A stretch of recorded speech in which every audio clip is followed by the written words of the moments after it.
Welcome to the Great Birth Rebellion podcast. I'm your host, Dr. Melanie Jackson. I'm a clinical and research midwife with my PhD, and each episode I cast a critical eye over current maternity care practice by grappling with research and historical knowledge to help you get the best out of your pregnancy, birth, and postpartum journey. Hello and welcome to today's episode of the Great Birth Rebellion podcast. I'm your host, Dr. Melanie Jackson. I've been a midwife for 18 years, providing full continuity of care for women through their pregnancy, birth and postpartum all the way to 6 weeks.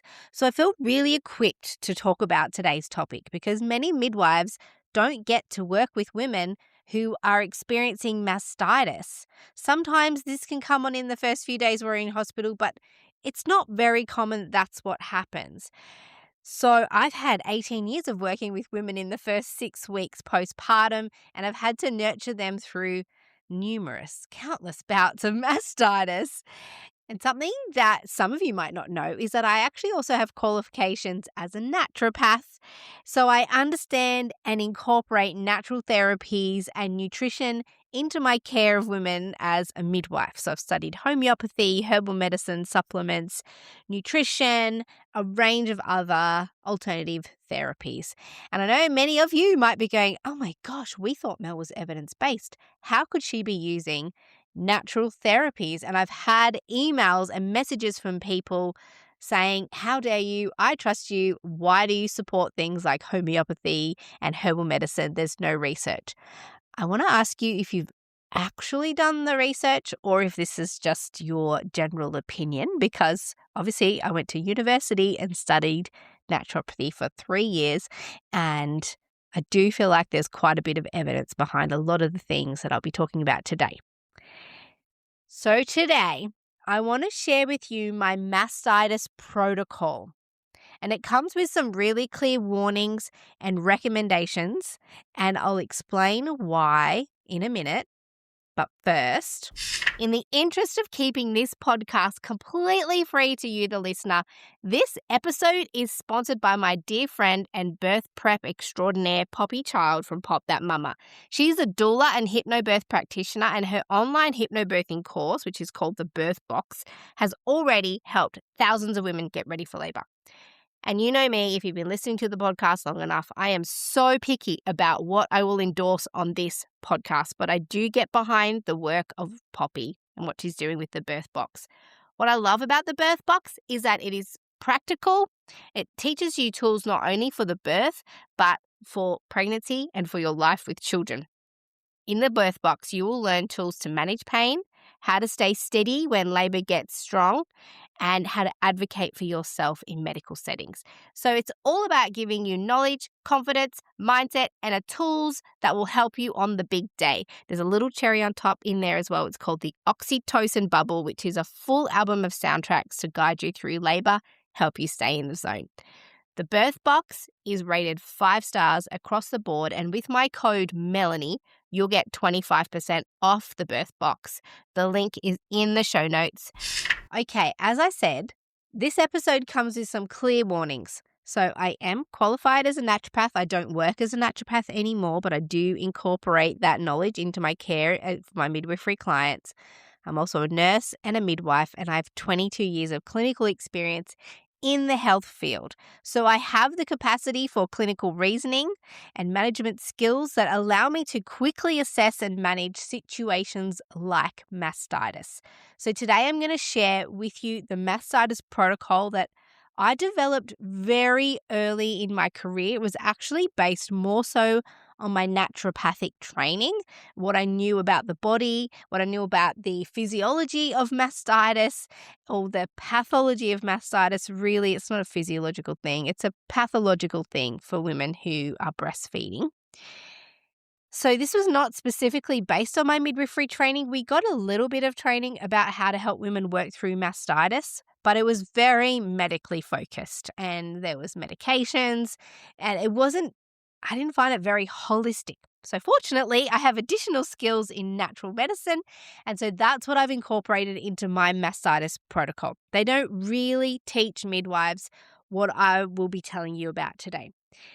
And in fact, although I've been using this protocol with 100% success rate as a midwife, for the women who've contacted me, for my clients who've contacted me and said, Mel, I think I'm getting mastitis, I go, rightio, I'm sending you my mastitis protocol. If you do this, I'm almost certain that you will not need to go and seek extra assistance for things like antibiotics or abscess development or anything like this. And I need to tell you that in my experience, obviously I have some clinical reasoning and I know my clients and I ask some specific questions so I can determine if it truly is mastitis and not just something like engorged breasts or their milk coming in, which can also feel very tender and lumpy. But every time I give women this protocol, it works. Usually within 24 hours, sometimes 48 hours. But I do need to tell you that many of the items and actions that are in my protocol are currently against the advice given by some lactation consultants, GPs, other midwives, and the current recommendations that are going around for the management of mastitis come from the Academy of Breastfeeding Medicine. They have a clinical protocol, number 6, and of course, it's in the resource folder for all of you to look at. So you can have a look what the Academy of Breastfeeding Medicine recommends in their clinical protocol, the number 36. It's called the Mastitis Spectrum, and it was revised in 2022. Some of what I do and what I still recommend is against their updated protocol, which came out 3 years ago. And for that reason, I just need you to know that this might be a very unpopular protocol because it does include some things that they no longer recommend. For that reason, I suggest that in no circumstance you do what I recommend. This is something that I offer to my clients, and all of them have had positive and quick results. I've never had to go ahead and write a script for antibiotics after a woman has not recovered from mastitis who's been under my care. I check on them regularly, I coach them through bouts of mastitis, and all of the things that I recommend is not what's taught to midwives. So under no circumstances are you to take my advice in this regard. So this episode is just me telling you what I do, what I suggest. I always tell my clients this is not the recommendation that is currently recommended to women. And obviously, it's up to them to decide. This episode is just me telling you the management plan of what I offer, what my experience has shown me. It's incorporating my knowledge around natural therapies that I've gained over the last 22 years. And I always tell my clients, and I'm telling you now, that my advice is definitely not in line with some of the current recommendations. So go ahead and read the Academy of Breastfeeding Medicine Clinical Protocol number 36. Then you'll have the current advice. And if you need to, you can incorporate some of the things that I'm talking about.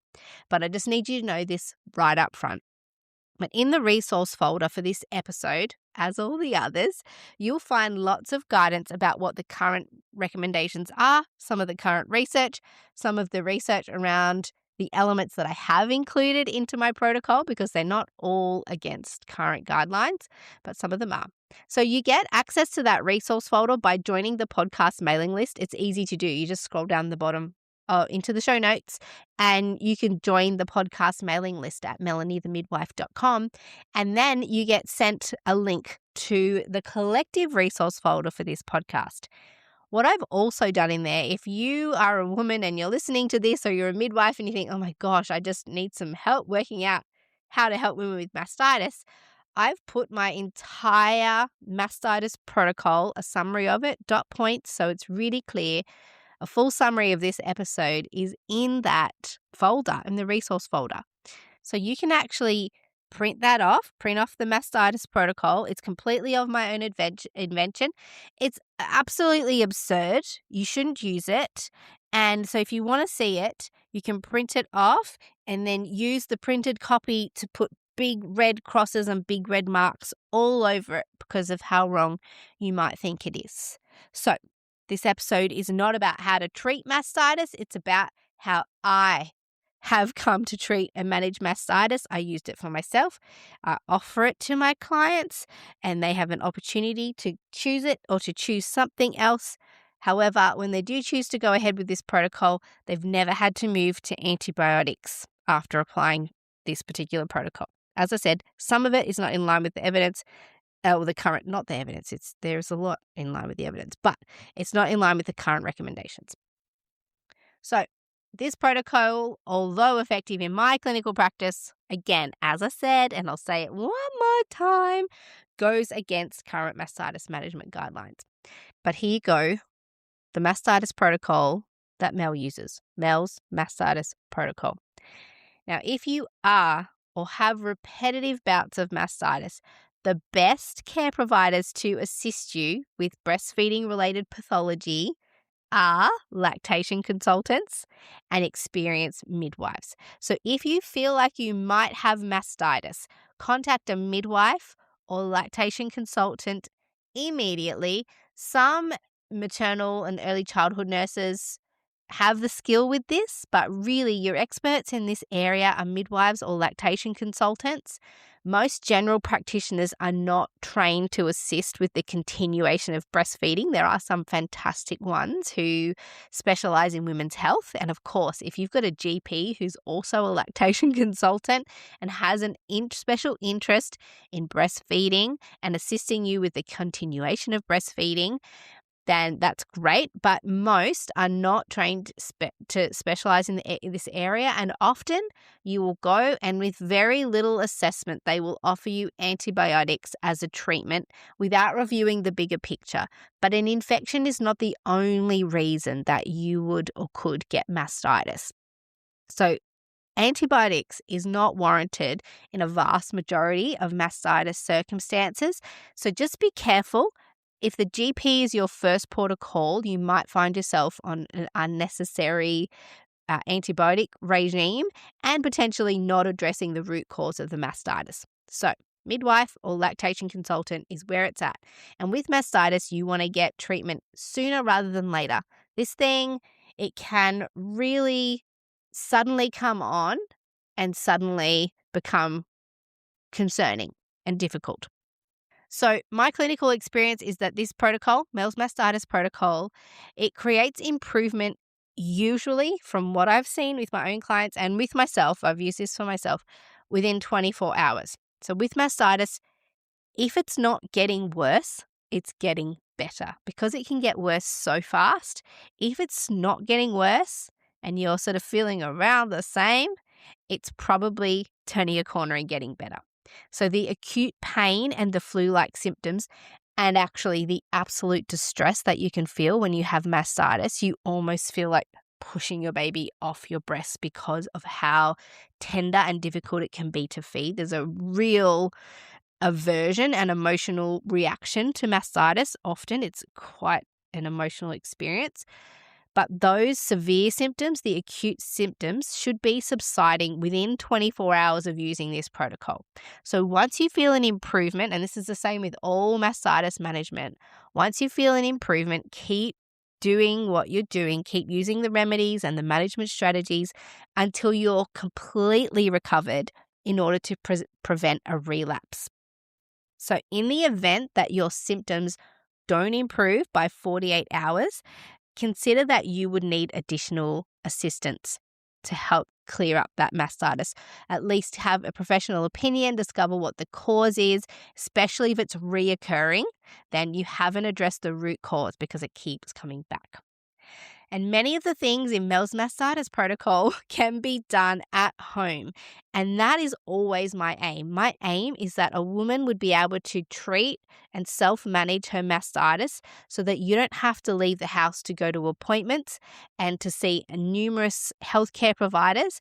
It's really counterproductive to mastitis recovery. So the things that I'm going to talk about, I would suggest doing the first few things while you've sent somebody else out to the shops to collect the other bits and pieces that you might need in order to aid in your recovery. Make sure they take any of your other children with you. This is not the time for you to be hardcore parenting on your own with a new baby. and mastitis. So the only person who should be leaving the house when you have mastitis is the other adults in the house who are there to help you, and that's to collect all the other remedies that you will need in order to recover from mastitis. So the first thing, if you think you have mastitis, is to work out, firstly, do I have mastitis? There are some other things that would cause sudden breast pain and discomfort. And if it's happening in both breasts and there's some symmetry, so both breasts are large and hard and lumpy, that's probably not mastitis. That's more likely to either be your milk coming in around day 2, 3, or 4, and it can feel like you have rocks in your breast. So they can feel really firm and hard. All of this mastitis protocol does not apply to that situation. Mastitis is usually on one breast and in one area. It's localized, usually red and hot over the area. There can be a lump that you feel. It's usually characterized by some kind of inflammation. So it's important to work out, do I have mastitis or do I have something else? It could also be simply a blocked duct, which is also not mastitis. And again, the management plan for a blocked duct is different to mastitis. So let's have a look. And you need to sort of theorize what could have caused this, because that's going to help you with the management. So is it a blockage? In which case, you're not managing it necessarily with a mastitis protocol, but a blockage can progress onto some kind of infection or inflammation, which does feel and can treat as mastitis. The cause could be exhaustion, compaction or impaction. So if you've laid on your breast all night, for example, and that's resulted in some kind of blockage or inflammation in your breast, it can be as a result of inflammation. And certainly the new clinical guidelines, the recommendations that were made by the Academy of Breastfeeding Medicine, that clinical protocol number 36, certainly a lot of that conversation talks about inflammation of the breast as a real possibility as opposed to infection in the breast. So inflammation is one reason, infection is another reason, engorgement can be another reason for feeling sore, but that's not mastitis. And it's important that you don't treat engorgement like mastitis. The other cause could be depletion in so many ways. A profound lack of postnatal support can be a cause of mastitis. If your baby has a poor latch or there's feeding issues, this can lead to mastitis. There's also the possibility of a breast abscess. And a breast abscess is a complication from mastitis. So in no circumstances what I'm going to suggest to you today is not a solution to a breast abscess. That's a different thing again. So if you feel like you might have an abscess or something more severe than mastitis, it is important that you seek other care. Some of these things, if you're sure it's mastitis, you can go ahead and do some of the things on Mel's mastitis protocol. But however, as I told you at the beginning, a lot of this stuff is not what's recommended in the industry, and so you've got to make some choices around whether or not you want to take my word for it. All right, here we go. Mel's mastitis protocol. Now, this is from the vault. I have not shared this publicly. This is the stuff that I will text message women when they message me immediately, hey Mel, think I've got mastitis, have a conversation with them, and then I go, here's my mastitis protocol, have a good read, do it all, and I suspect you'll be better by tomorrow. And when I contact them and ask them, how are you going? They universally tell me, oh my gosh, so much better. So here we go, Mel's protocol. So as soon as you feel the sudden tiredness and crash of mastitis, because this is what it can feel like, is 1 minute you're fine, the next minute you want to close your eyes, fall asleep, and you think, oh my gosh, I just suddenly being overcome by tiredness, you should immediately think, oh no, am I crashing from mastitis? Do a full check of your boobs and your symptoms, because getting mastitis, it can come on suddenly, but you got to get onto the management strategy straight away to prevent it becoming any worse. So once you feel that sudden tiredness and crash of mastitis, that's your cue that your full-time job is to try and get better as quickly as possible. Stop everything else.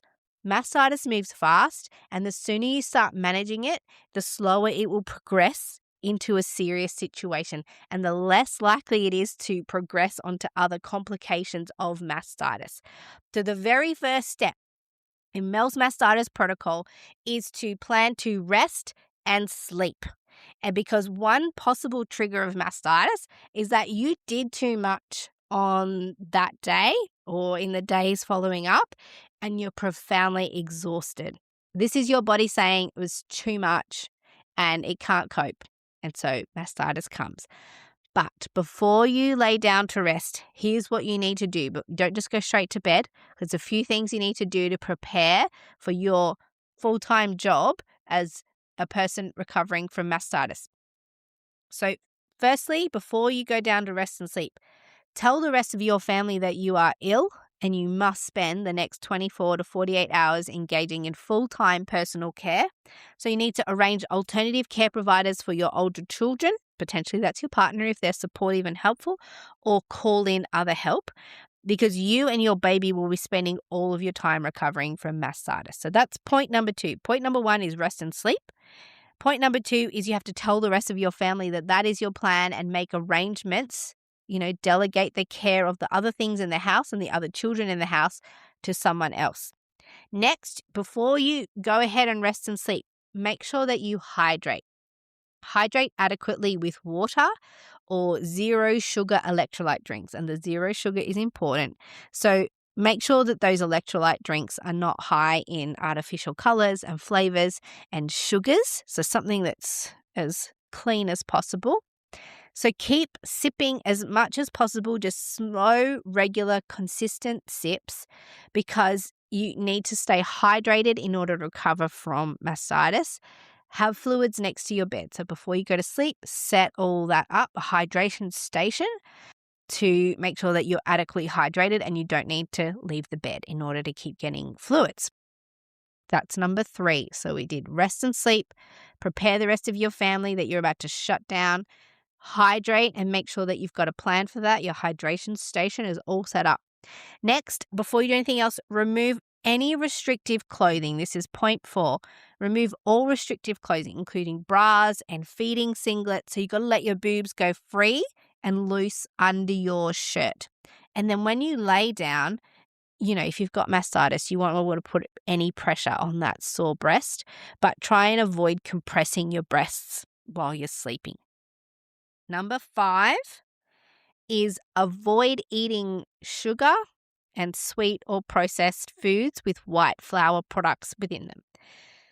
The thing about these types of foods is that your body requires energy to process sweet foods and processed foods. It actually needs to give your digestive system and your body resources from itself in order to digest and use that food. It's depleting. It depletes your body. It doesn't add anything.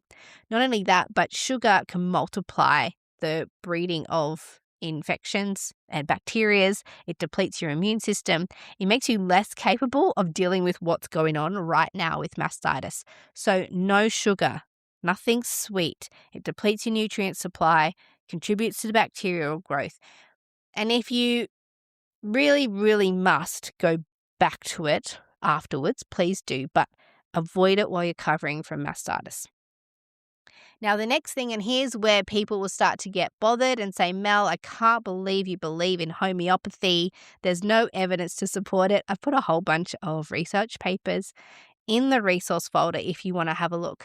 Then what you're going to do is you're going to go to the resource folder and you're going to say, hey, Mel, all of these studies seem to be animal studies. And yes, some of them are, because guess what? Guess where there's big money?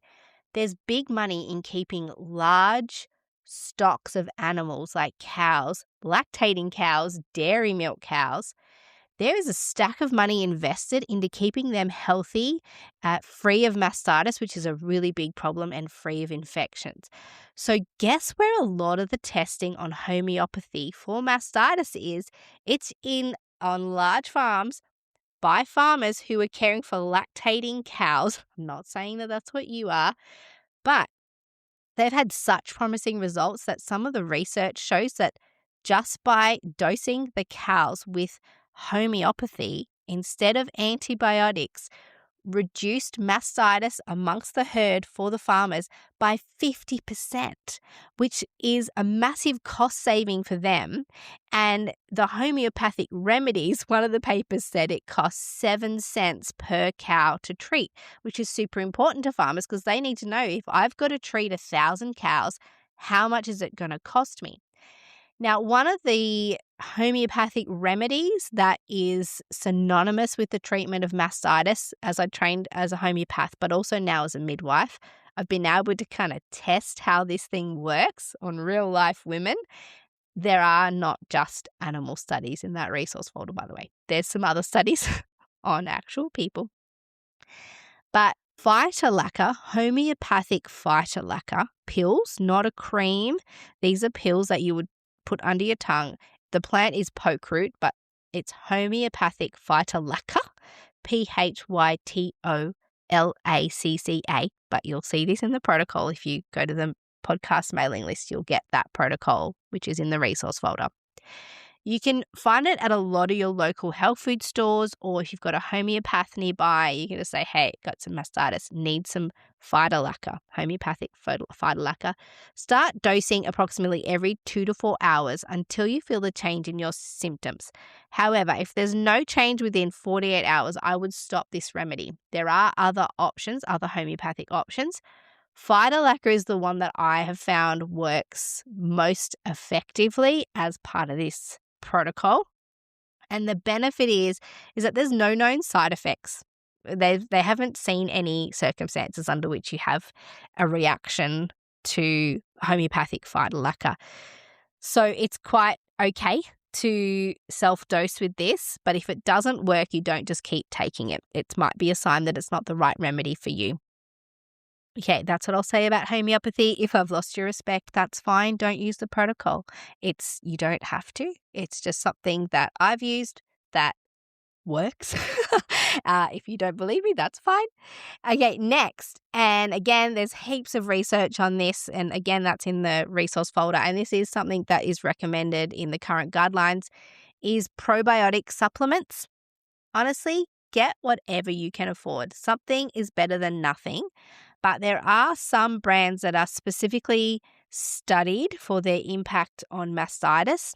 And one of those brands is Chiara, but I do agree that they can be on the more expensive side. So I just think buy the probiotic supplement that suits your budget. Chiara has tested their own products for the treatment of mastitis, but whether or not you can, that's within your capacity is another thing. And can I just suggest here, when you take your probiotic supplements, because I'm going to be offering some other supplementation that you can use as part of this mastitis protocol, take the probiotics separately at a different time from the garlic supplements. So garlic is antibacterial and probiotics are bacteria. So I just suggest that people take garlic and antibacterial things away from their probiotic. So that's the next thing, probiotics. So let me give you a very super quick summary of what we've just spoke about so far. Rest and sleep.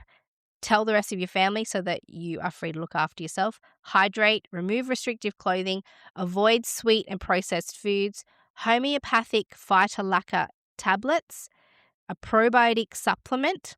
And the next is these next 3 things are all things that are going to boost your immune system and reduce inflammation.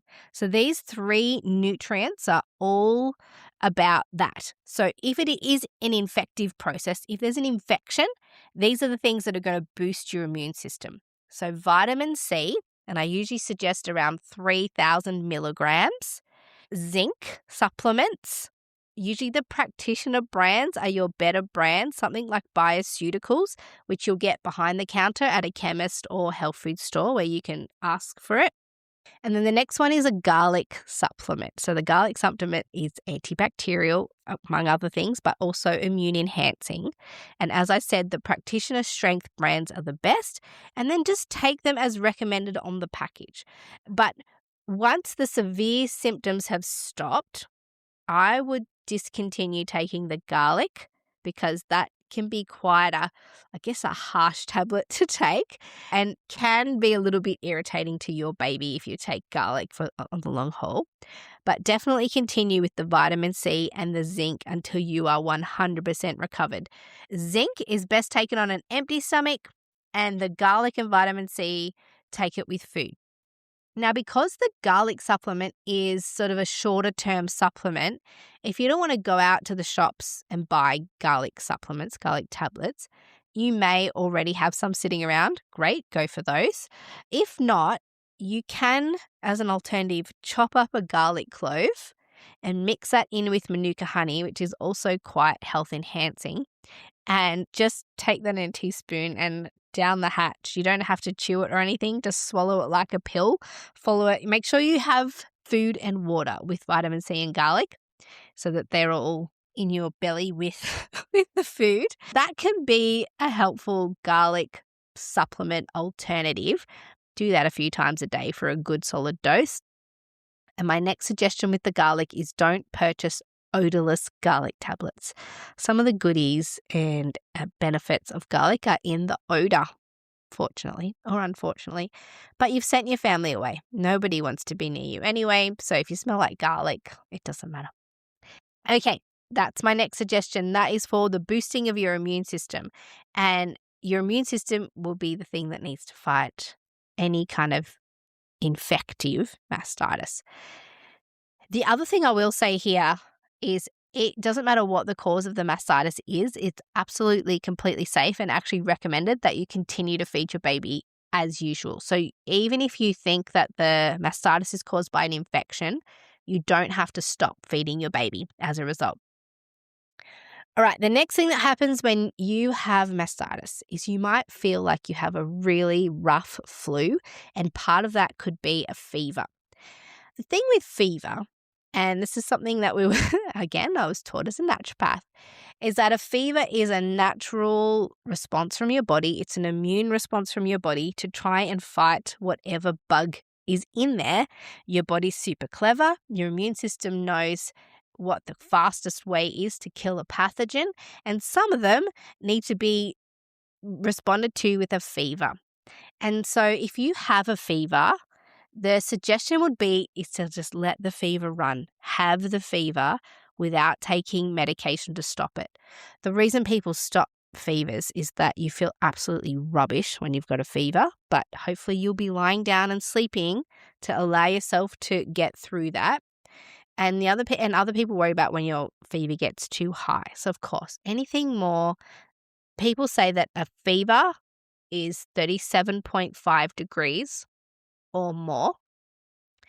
And I'd say anything that's over 38.5, it is okay if you feel like you need to treat that with a medication to bring down the fever. Of course, this is not popular advice. This is the kind of thing in my protocol that I would absolutely not recommend that you do, but we have to know that a fever is your body's way of burning off an infection. It's your immune system trying to help you get better. So if you can leave the fever to run, that could help with a more speedy recovery because you're not dampening down some of the capacity of your body to help fight off whatever's causing the mastitis. Okay, are you feeling already that there's a lot involved in this mastitis protocol? That's why I said it's your full-time job for the next 24 to 48 hours to apply all these things. And I can almost guarantee you, just from my experience, that in 24 hours from doing this protocol, you will start to feel much better. And that's just a sign that things are starting to improve. Once you do start to feel better, don't get right back into life and stop all your supplements and keep going. You've got to completely, fully recover and then re-emerge into real life when you're 100% better, because you don't want to risk reoccurring bouts of mastitis because you haven't properly recovered from the previous bout. Now, if the mastitis is caused by a blockage, it's important to relieve the lump so that the breast can drain. Now, this is where the advice again becomes controversial because the current recommendation is do not empty the breast. However, I'm going to suggest a few little things which does involve emptying the breast, but just hold on a minute, hear me out. Firstly, if you feel a very clear lump that you feel is the absolute root and cause of your mastitis, and the breast isn't draining as a result of that lump, it can be helpful to clear the blockage and the lump so that whatever is happening doesn't progress on to a more severe form of mastitis. So identify where the lump is. Here again is where the advice a little bit deviates because the advice is ice. But in this circumstance where you're trying to relieve a lump, and I'm holding my left breast as I speak. If you're watching the video, you can see it. If you're listening, I'm holding my left breast. So identify where the lump is.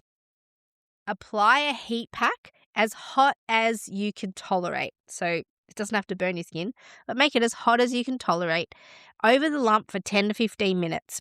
If it's inflammatory mastitis, obviously heat can make inflammation worse, but this is just a temporary process that we're going to go through to relieve a lump. So while the heat pack is on, get a comb, a gentle tooth comb, and gently comb over the lump. Now I'm brushing my left breast.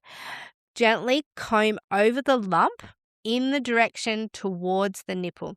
So gentle is the important part here because breast tissue is delicate, and if you are too rough and you do deep massage on the lump, you can make inflammation, bruising worse, and sometimes it doesn't do anything. So you could actually exaggerate the problem. So this is just a gentle combing of the breast tissue towards the nipple. And gently comb while the heat is on. I know you can't do it directly over both, but this is also the combing trick can be done, because after this I'm going to suggest something else. While you're feeding your baby or draining your breast, you can continue with this little combing action. And something that I have done, if you want to comb with the heat, for my own mastitis circumstances, for the times that happened to me, I sat in the bath with the hot jet stream of water directly over the lump and combed gently while the hot jet stream of water was on my breast. And that was something that I did to relieve a blockage back in the day when I fed my babes. But gently combing while the heat is on. And the alternative is like a hot jet stream in the shower or bath, and have that blasting on the lump while you do that gentle combing. So this heat application, it's only done in preparation to either feed your baby, and if you're going to feed your baby off the affected side, or in preparation to empty your breast. Now, this emptying of the breast is where there's a bit of controversy, but I'll talk about that. But the idea is to kind of soften the flow of milk through that area so that once the baby feeds and you get a letdown, or once you put the pump on and a letdown happens, the flow through that breast is more seamless and hopefully the blockage relieves. The recommendation used to be keep the breast empty if you've got mastitis. I'm not saying you should keep your breast empty. I'm suggesting that you effectively empty the breast with mastitis of milk as completely as possible once. One time in this protocol, again, possibly before you go to sleep, is empty the breast of milk. If you can latch your baby to that side and the baby has a really effective feed, and then you can feel that your breast is empty, that's job done. If you can feel that the lump is relieved a little bit and the pain over it is less tender, maybe the heat helped, maybe the comb helped, you can feed and pump whilst also gently combing over that lump, then you don't need to do anything else to empty that breast. However, in my experience and with some colleagues and clients of mine, they would be having this bout of mastitis. They feed the baby, they can feel the rest of their breast emptying, but this hot, burning, lumpy area has not drained. It's as full and lumpy and as hot as it was before the baby fed. So that could be a sign to you that that little wedge of your breast is not draining efficiently for some reason. So you could then attempt only once. Do not repeatedly pump on a breast that has mastitis. It could definitely make things worse, and you would increase your milk supply. But draining it the one time is a kind of therapeutic pumping the one time. It shouldn't be a repeated, like I wouldn't do it 2 or 3 times in the day. One time while you're trying to recover. And the idea is to start getting milk flow and emptying of that little painful wedge where the mastitis is localized. And as I said before, continue breastfeeding your baby. Although this can feel really painful and distressing, the worst thing you can do for your mastitis at this time, and if you're already breastfeeding your baby and things are going well, you don't have to stop. But it could exacerbate the mastitis if you suddenly stop feeding off it. And if you favor pumping over feeding, that can also make your mastitis worse. So if you're breastfeeding, continue to feed your baby through your breasts. It could be very uncomfortable, and I acknowledge that. I know I've done it myself, and I've helped other women work through it. But it is safe for your baby to drink that milk, even if it's a result of an infection in your breast. And you can allow the baby to breastfeed anytime, on demand. If you are feeding to a schedule while you're recovering from mastitis, I would suggest feeding anytime the baby wakes and is willing to suckle off your breast. Offer the baby a feed at the breast. Don't wait to stick to your schedule while you're recovering from mastitis. And early on in my career, actually, some people would suggest positioning the baby with its chin over the sore affected area during a feed, which could lead to some very awkward positioning, like babies over a shoulder or in that little weird angled football hold. I don't fixate on that too much, but certainly if you want to try everything, positioning the baby's chin where the lumpy potential mastitis lumpy part is something that's been recommended to me in the past by trusted colleagues. Now, once you've done the heat trick, just in order to drain the breast, if you are having a lot of pain in between feeds, you can use an ice pack over the area just to help with symptomatic relief, to help manage the discomfort. Now, the next thing to do, and this is something that you can actually continue to do, I've had clients who have a history of repeated mastitis, and we've used soy or sunflower lecithin granules, it's a tricky word to say. We've used them as prophylactic, like preventative management of mastitis, and they haven't had the reoccurring mastitis that they had in their previous pregnancies. So this is something that you could take daily as a preventative if you have a history of reoccurring mastitis, but certainly something to introduce into your diet while you have mastitis. So, and this is something that's in the new current guidelines, is soy or sunflower lecithin granules, and you can buy them at your health food store. About 1 or 2 big heap tablespoons. The current recommendation is 5 to 10 grams per day. So if you have some scales, you'll get a visual idea of how much that is. But they're these little granules. They're fairly tasteless, so you can easily add them to food and to your smoothie. So maybe on your porridge in the morning or in a smoothie or however you want to get it in, mix it in with some yogurt. And it can be incorporated into your diet daily. And again, it can keep going even after the mastitis is gone if you want to. So that's soy or sunflower lecithin granules. Again, you'll see that on the mastitis protocol. If you sign up to the mailing list, you will get this protocol in the podcast resource folder. Okay, here's my next few things. Those things that I just talked about, if you only do those things, that's my original mastitis protocol. And then I've got 4 little extra points that could be helpful to you. This one, so the current breastfeeding mastitis management strategy that's recommended, they suggest that you can use pain relieving medication and anti-inflammatory medication. And if you have a look in the resource folder with the Academy of Breastfeeding Medicine in their protocol number 36, the clinical protocol, they will tell you which medications you can use for the symptomatic relief of mastitis. However, it does include medications that will also reduce your fever when you take them. One of the other effects is that it will reduce your fever. And there are anti-inflammatory medications that can be used in order to reduce the pain. However, your body does use inflammation as a healing strategy as well. So if you can avoid the anti-inflammatory medications, and again, this is in direct opposition to the current medical recommendations, if you reduce inflammation, you might also slow down healing. That's my personal feeling about that, but that's the next thing that I'll say. The other thing is if it keeps happening, consider that you haven't properly assessed the root cause of your repeat mastitis. And so you need to seek another care provider. If you're already using one and you keep going back and the mastitis keeps coming and they keep giving you whatever they give you and you're using those recommendations and they're not working, you need to find somebody else to help you find the root cause. It shouldn't be reoccurring mastitis, should not keep reoccurring. The other thing you do is there is some pretty good research about ultrasound therapy, which a physiotherapist can actually do, and they do ultrasound therapy over the area. There are some lactation consultants also who've gathered these tools, the ultrasound tools, that they can use to help with mastitis management.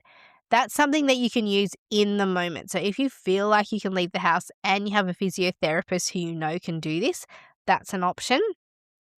And the other modality that I really love, again, I have a great acupuncturist who will actually come to my house if I ask her to, then acupuncture can be a really helpful remedy for a range of things, including mastitis. Now, that is Mel's postnatal mastitis protocol. I'll run you through it again very quickly. Mel's mastitis protocol.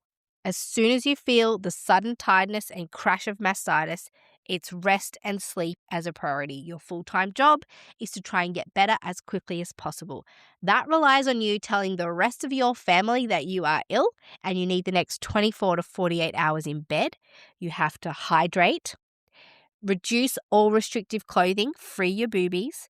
Avoid eating sugar and processed products because they will slow down the healing and contribute to bacterial growth. Homeopathic phytolacca pills orally. Probiotic supplements. Then you want to take some supplements that are going to boost your immune system and reduce inflammation, and that's vitamin C, zinc, and garlic. If you do have a fever, the next thing in my protocol is to let the fever run without stopping it with medication. Of course, that comes with some caveats. If your fever is way too high or you're feeling absolutely rubbish, you make a decision on that. Again, I spoke about if the mastitis is caused by a blockage, relieving the lump in the breast can help to reduce the chances of it progressing to full-blown severe mastitis. And I spoke about the heat and emptying your breast just the once. Everyone's going to get really upset about me talking about emptying the breast. Just the once. Listen to the full episode again if you're not sure about emptying the breast. Continue to breastfeed your baby. You don't have to stop feeding your baby while you have mastitis. Ice packs can be a really comfortable place if you need symptomatic relief between feeds. Add the soy or sunflower lecithin granules to your daily diet. And then also avoid any anti-inflammatory medication if you can. So these are all things that you can do at home. The rest is one of the really important things. And better still, if you can have great postnatal support and adequate rest, hydration, and nutrition in the early weeks of your postpartum, you might actually be able to prevent mastitis from happening in the first place. Okay, That is Mel's Mastitis protocol. If you want that all listed out with a little bit of detail but as a nice summary page, go to melaniethemidwife.com, sign up to the podcast mailing list, and that's where you'll get access to the resource folder for this podcast. I research every episode as thoroughly as I can. As I said, this one is a little bit of a rogue episode because it's just something that I've built and used over the years, and it's always worked. But you'll be able to read it all in the resource folder. Print it off if you want to for those big red crosses through the protocol for all the things that you don't agree with. Okay, that's been this week's episode of the Great Birth Rebellion podcast, and I will see you in the next episode. To get access to the resources for each podcast episode, join the mailing list at melaniethemidwife.com, and to support the work of this podcast, wear the rebellion in the form of clothing and other merch at thegreatbirthrebellion.com. Follow me, Mel, at Melanie the Midwife on socials, and the show at The Great Birth Rebellion. All the details are in the show notes.